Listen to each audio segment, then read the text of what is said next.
evening, and welcome to the Rainbow Review, a weekly news program dedicated to bringing you the week's most notable LGBTQ news stories and events.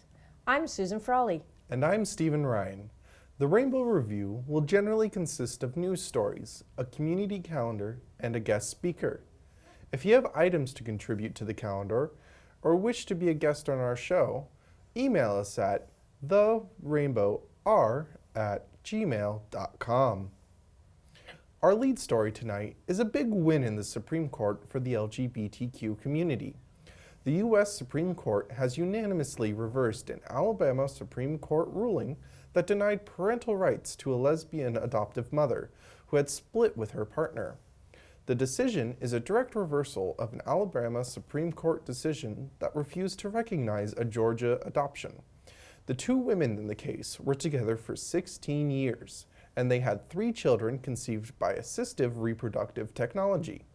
When the parents, now living in Alabama, split 5 years ago, however, the biological mother denied her former partner access to the children.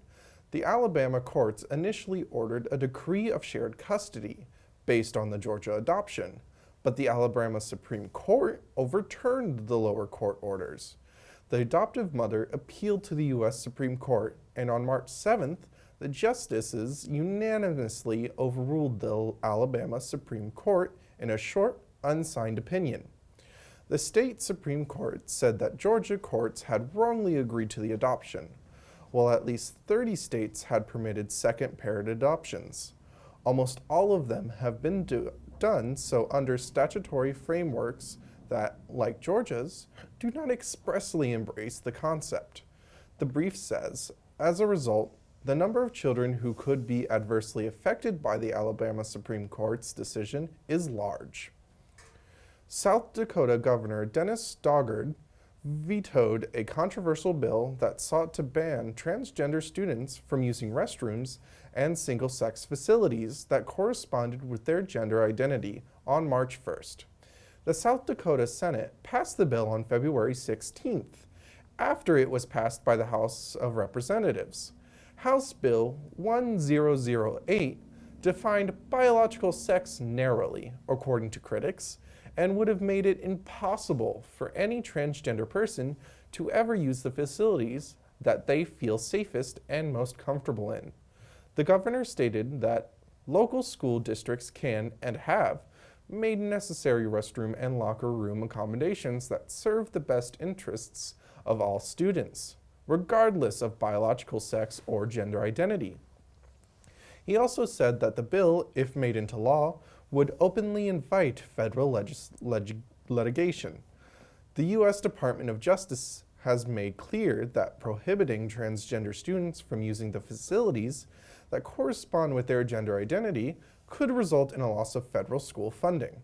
On March 3rd, the South Dakota House failed to override the governor's veto of the bill.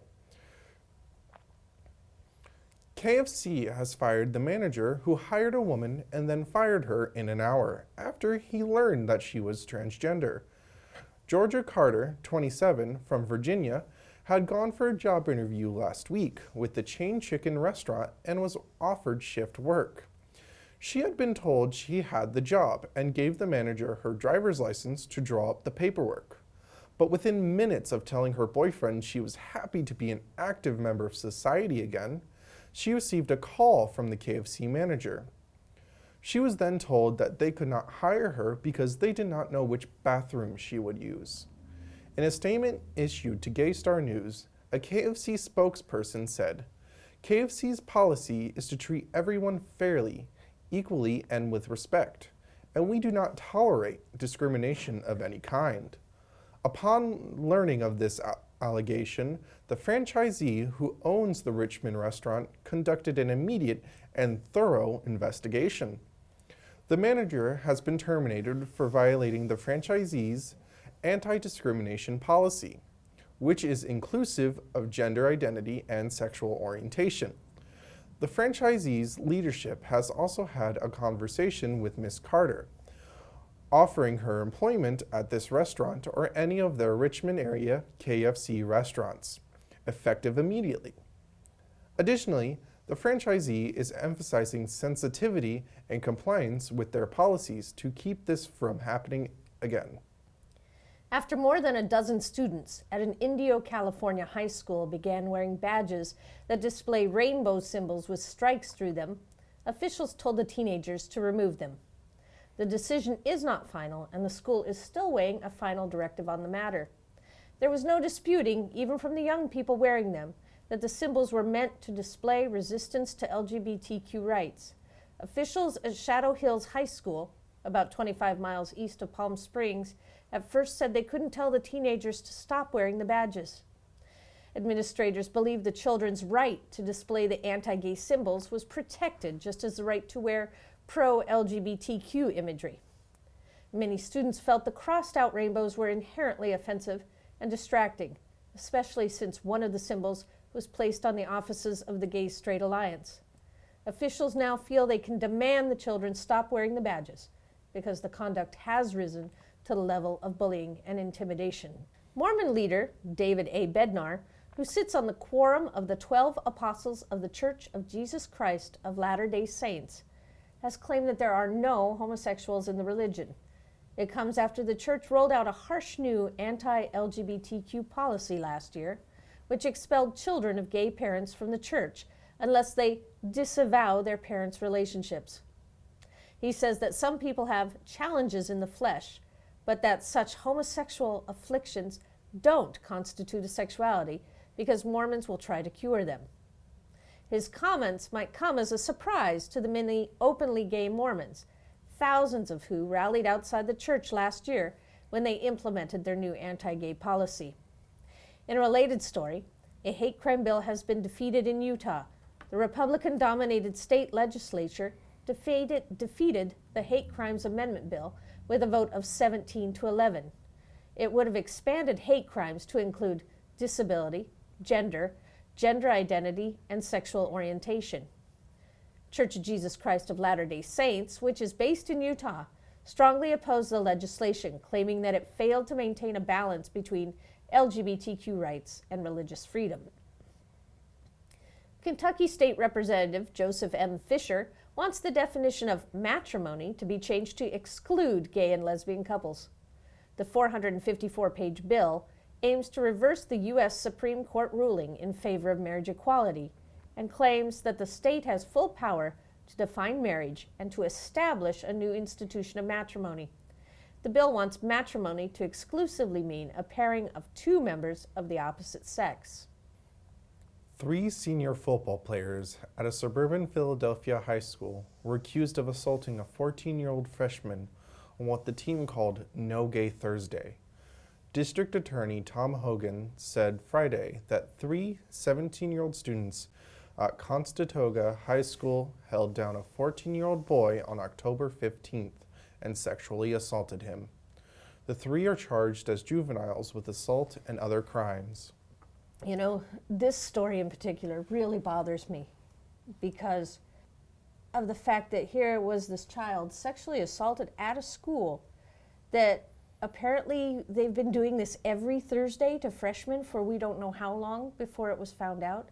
And I really have a problem with the fact that these kind of things are happening at schools in 2016, where we still don't have the right kind of things to combat bullying in high schools. No, and to top it all off, it's a public school that parents are supposed to feel comfortable sending their kids to. Yeah, and to find out these things are happening, I think it's just awful. It's terrible, Susan. Last week, we mentioned numerous stories about how anti-gay rhetoric is on the rise in Indonesia. The newest development in the country is a recommendation by the members of Commission 1 at a hearing at the People's Representative Council. Commission 1 is similar to the United States Foreign Relations Committee and the Armed Service Committee. They voiced support for the Broadcasting Commission's decision to ban effeminate men from TV. They also recommended that the ministry ban or regulate websites which promote or propagandize LGBTQ issues. According to a survey conducted by Aris Pelangi, an Indonesian LGBT rights organization, more than 89% of the country's lesbian, gay, bisexual, and transgender people have been the victims of psychological, physical, sexual, economic, and cultural abuse.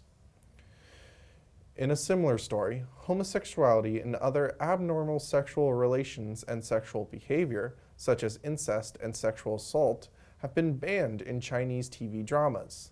The new TV content production guidelines come after the China Television Drama Production Industry Association and the China Alliance of Radio, Film, and Television removed a gay high school drama from streaming sites. Addicted, a 15-episode series about a gay high school couple, disappeared from the internet without warning last week, leaving angry fans unable to watch the last 3 episodes. Addicted became massively popular over the Chinese New Year holiday, especially among younger female fans. The first episode broke records when it was released on January 29th, racking up 10 million hits in 24 hours. Homosexuality was removed from China's official list of mental disorders in 2001, but still remains a taboo subject. A Hamas commander has reportedly been executed in Palestine for gay sex. Mahmoud Ishtiwi, 34, was shot 3 times in the chest by his former comrades last month after he was suspected of collaborating with Israel. But the New York Times now reports that he was also accused of moral turpitude, a Hamas byword for homosexuality, and had the word Zulam, wronged, carved into his leg with a nail. During the 2014 war with Israel, Ishtiwi was responsible for 1,000 fighters and a network of attack tunnels. Qassam officials found a man who claimed he had had sex with Ishtiwi and provided dates and locations.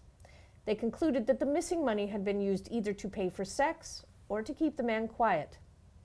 Rumors then started to swirl that Israeli intelligence officials knew Ishtiwi was gay, and it was he who had given the coordinates for an assassination attempt on Qassam Commander-in-Chief Mohammad Deif, which killed one of his wives and their infant. Ishtiwi is survived by 2 wives and 3 children. Last week we reported that Italy passed a civil unions bill in the Senate, but did not include adoption provisions. On March 1st, a court in Rome allowed a lesbian couple to adopt each other's children. Prime Minister Matteo Renzi had promised to pass a stepchild adoption rights along with the civil unions bill by the end of last year, but has faced several roadblocks. Italy is the only major Western country left that does not recognize either civil unions or gay marriage. A prominent minister said that the government was now working on a new law to extend adoption rights to gay and single people, prompting immediate objections from politicians close to the Roman Catholic Church. The Seychelles has taken huge steps to legalize homosexuality. Politicians in the African country of 93,000 people have agreed to end the law that punished gay sex between males by up to 14 years in prison. The Seychelles cabinet met on February 29th and approved legislation that will strip the ban on homosexuality from the penal code. This will bring the nation in line with the United Nations Declaration of Human Rights, which requires protection against discrimination based on sexual orientation and gender identity. President James Michael has said he wants to see the law changed to allow all persons to be free from discrimination on all grounds. A human rights organization in Guyana is lobbying the government to extend workplace discrimination protections to include gender identity, sexual orientation, and health status, despite the fact that same-sex sexual activity remains illegal in the country. The Society Against Sexual Orientation Discrimination is calling on the government to amend the 1997 Prevention of Discrimination Act. The organization's social change coordinator, Hario Rodriguez, said that the absence of specific prohibition against discrimination based on sexual orientation and gender identity in the Prevention of Discrimination Act 1997 leaves LGBTQ persons exposed to discrimination with impunity in the workplace, allows employees to refuse to hire LGBT persons, or to harass or otherwise discriminate against them during their employment, or to terminate their employment on these grounds, with essentially no consequences under the law.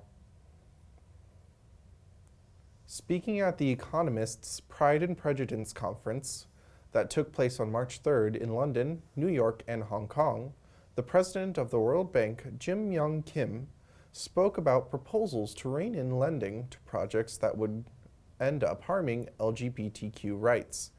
Speaking about progress to draw up a consistent policy, he said, "One of the things that we've done is that we've put into a new version of the draft safeguards in explicit language that says discrimination against LGBTQ people will not be tolerated."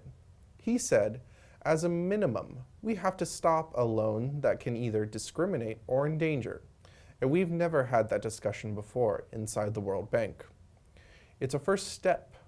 We definitely have not got that data we would like to have, but we're going to contribute and participate and work with others who are doing this kind of research and move forward this agenda." The Prime Minister of Malta has come out in favor of equal marriage. The once conservative country has made a number of changes on LGBTQ rights in the last year. As part of the government's reforming agenda, Malta has introduced LGBTQ inclusive education, passed same-sex civil unions, and pushed through progressive gender laws. It has also become the first country to outlaw surgery on intersex babies. The Prime Minister, Joseph Muscat, was at an event marketing Women's Day when he said, "I am in favor of gay marriage, and the country is ready for a debate about it." He also spoke out in support of preparing measures to outlaw gay cure therapies. The Australian Parliament and the New South Wales Police Force have issued a historic formal apology to the participants in the first ever Sydney Gay and Lesbian Mardi Gras on the eve of the event's 38th parade. The original Mardi Gras was held on June 24th in 1978 to commemorate the 1969 Stonewall riots. But in 1978, it was the police who rioted in Sydney, bashing and arresting 53 people after pushing the marchers back into Sydney's King's Cross red light district. Organizers had obtained a permit for the event, but police revoked it at the last minute. The personal details of those arrested were leaked to the media, with the Sydney Morning Herald publishing their names in full, outing them publicly when homosexuality was still illegal in Australia, meaning that many of them lost their jobs. The New South Wales Police Force will march proudly this weekend with the LGBTIQ community to celebrate Mardi Gras 2016. We will be also providing what we hope will be a safe and secure environment for everybody who attends the Mardi Gras and enjoys the activities that are there available for them. This, of course, is a Mardi Gras of special significance, not the least of which because of the parliamentary apology that was issued to the 78ers last Thursday upon the motion of Bruce Notley-Smith. And it was well received. I think it was a special moment, not only for the 78ers, but also for the LGBTI community. Can I say to you that this morning I spoke with our Commissioner and I have his full support in saying that the New South Wales Police Force is sorry. Sorry for the way that the Mardi Gras was policed on the first occasion in 1978. And for that, we apologise. We also acknowledge the pain and hurt that the police actions caused at that event in 1978. Nearly 30 transgender women are competing to become the first Miss Trans Israel. Contestants strutted down the catwalk at a Tel Aviv club on March 3rd. Tel Aviv has emerged as one of the world's most gay-friendly travel destinations. The Israeli city stands in sharp contrast to most of the rest of the Middle East, where gays are persecuted or even killed. Finalists will compete at a pageant in May, and the winner will represent Israel at the Miss Trans Star International Pageant to be held in Spain in August. That is the news, and now here's Stephen with this week's community calendar. At Chico State, Rainbow Suspenders, a support group for LGBTQ identified students, meets Wednesdays 2 to 3:30 p.m. at the Student Service Center, room 430. If you are interested in joining the NorCal Outreach LGBTQ group in Reading, go to their website at www.meetup.com/NorCalOutreach and click the Join button. Every week, Stonewall Chico has numerous meetings for different groups. Ally Zone meets Mondays from 6 to 7 p.m. Safe Talk meets Wednesdays from 6:30 to 8 p.m. On Thursdays, they have numerous groups that meet. The Spanish Parent Support Group meets at 10 a.m. Say Teens meets at 3:30. Free to Be Me meets at 6, and so does Transgender Stonewall. All meetings take place at Stonewall Chico. Also, don't forget at the Maltese, every Wednesday is Wednesday. Each week, we will feature a different guest from our community. This week is Jess Frega to talk to us about her poetry. Good evening, and I'm here tonight with our guest, Jess Frega. Good evening, Jess. How are you Good evening, tonight? Susan. It's good to be here. Okay. So I take it you write poetry. I do, but it's not the way you normally think of poetry. It doesn't rhyme. There's not a specific amount of beats per line like you think of Shakespeare and the sonnets. I try to make it very much that on one page you're either meeting a person or seeing a scene that's very specific and very significant, rather than it being what you really think of as like Valentine's poetry or a Hallmark card. When did you start writing? Third grade, before I learned cursive. Before you learned cursive? Before I learned cursive. That was the year, and I remember it because I can remember my journals in my head. And then I had the cursive book next to them. And so when did you first become published? 2012. I had a really great creative writing teacher that's been pushing me to submit my stuff since I met him in 2005, Mario. And he pushed me, and I finally gave in because I didn't want to be known as the Go-Go Boy poet. And of course, that was the project that got published first.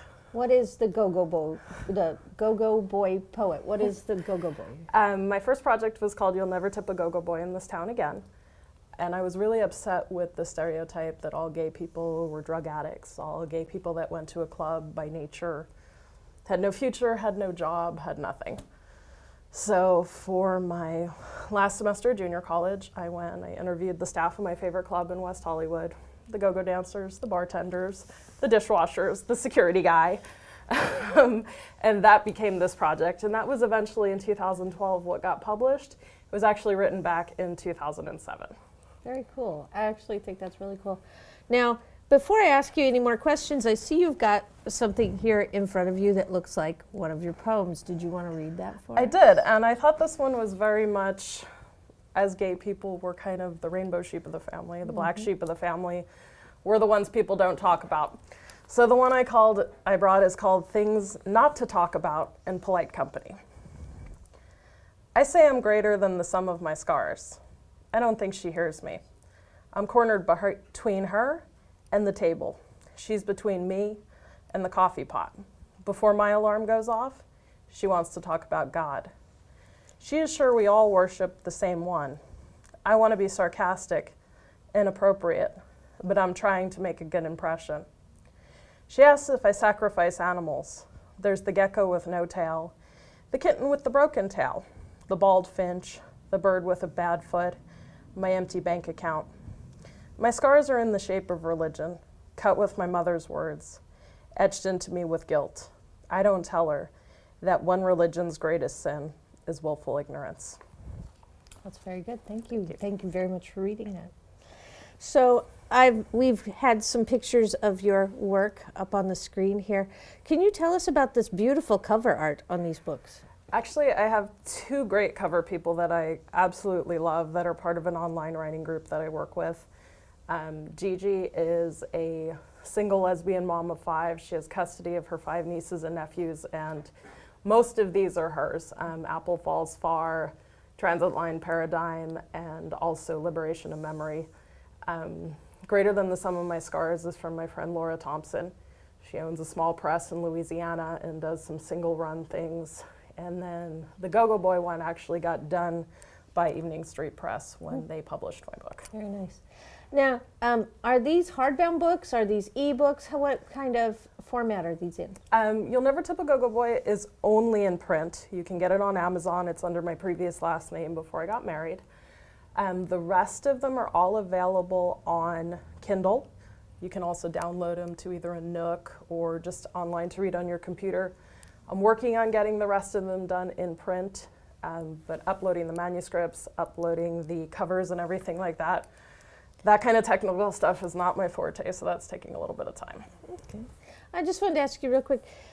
You seem to be very proficient here with everything we've been seeing, and that's a lot. That's wonderful. That's a lot of poetry. I can't write poetry myself, so I'm very jealous. But do you ever experience writer's block with this?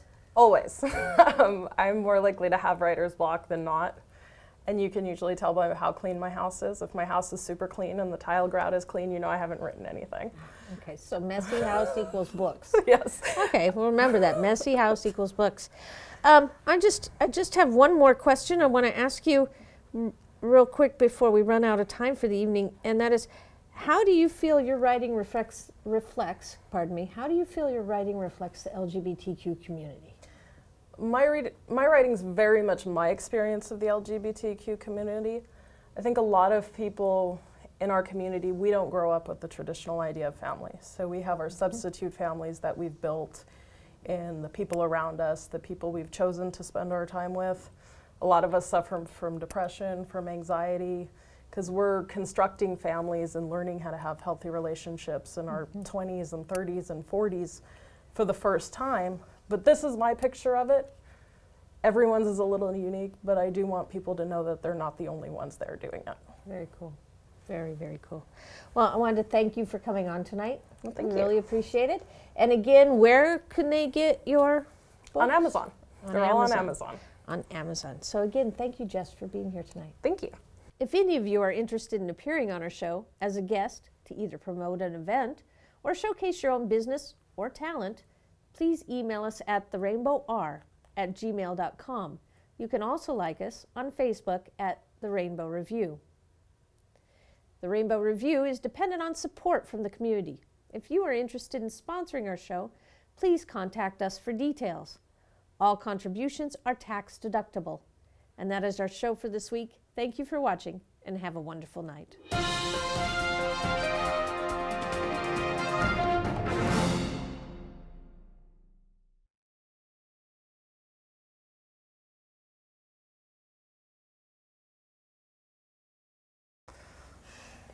Just call me Ace.